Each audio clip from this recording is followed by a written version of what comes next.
डामुणी ग्राम निकट में बाइक को पिटिला गायत्री बस, जड़े मृत जड़े गुरुतर। गजपति जिला पारलाखेमुंडी थाना तथा गोसाणी ब्लॉक डामुणी ग्राम छक निकट में आज आनुमानिक संध्या 6:45 बेले बाइक को पिटिला गायत्री बस, जहाँफल घटनास्थल में आंध्र प्रदेश कसमला ग्रामर जी सामल को मृत्यु होता बेले एस गंगाधर गुरुतर अच्छा।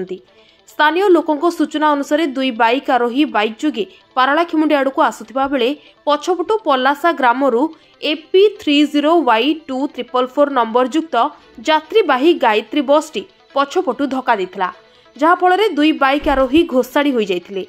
जनकर घटनास्थल में मृत्यु होता बेले अन्य जड़े गुरुतर को पारलाखेमुंडी जिला चिकित्सालय को पठा जाइछि। एहाकु नै स्थानीय अंचल में चापा उत्तेजना देखा मिलता बेले घटनास्थल में पारलाखेमुंडी पुलिस पहुंची तदंत आरंभ करिछि।